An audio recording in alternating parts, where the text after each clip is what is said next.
السلام عليكم ورحمة الله. ازيكم؟ عاملين ايه؟ يا رب دايما تكونوا بخير. هعمل معاكم وجبة فطار صحي لمحبين الاكل الصحي، بجد اكلة رهيبة. هنعمل بتنجان مشوي، ده كنز يا جماعة، كنز والله. اغتنموه، هتستفيدوا وهترتاحوا، مريح جدا للمعدة وللبطن، يعني بجد يعني مش هتبطلوا تعملوه. تعالوا نشوف بقى هنعمل ايه. معايا هنا بتنجانتين مشويين، شويتهم على البوتاجاز، حطيت عليهم ميه ساقعة من التلاجة عشان خاطر يتقشر بسهولة. تمام.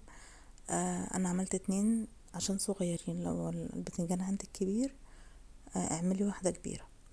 تمام. وطبعا الكمية على حسب بقى ما انتي عايزة، يعني تزودي براحتك، بس ده يكفي فرد. يعني بتكلم لو انتي لوحدك مثلا بتحبي الاكل ده يعني. بس بجد والله العظيم خطير خطير خطير. هقشر البتنجان كده في بولة. الاكل الصحي ده من ألذ الاكلات اللي ممكن تعمليها. طبعا اكيد نفسنا بتروح للاكلات التانية في اوقات، بس مش دايما، يعني خلينا في الاكل المريح ده على طول. بجد مريح جدا للمعدة، او الناس اللي يعني مبتحبش الدهون ومبتحبش المسبكات والزيوت والحاجات دي، بجد هتحبوا الوصفة دي اوي. هحط عليها علبة زبادي كده،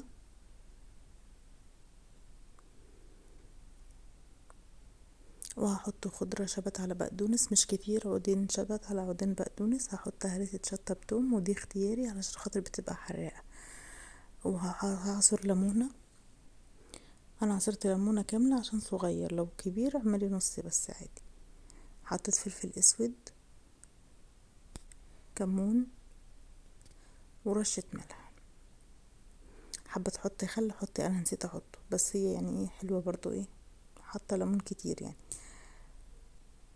حابة تضيفي طحينة، حطي معلقة طحينة، بس الوصفة كده مش هتبقى صحية لان الطحينة بتبقى مليانة دقيق وزيت مع السمسم اللي بتطحن فيها.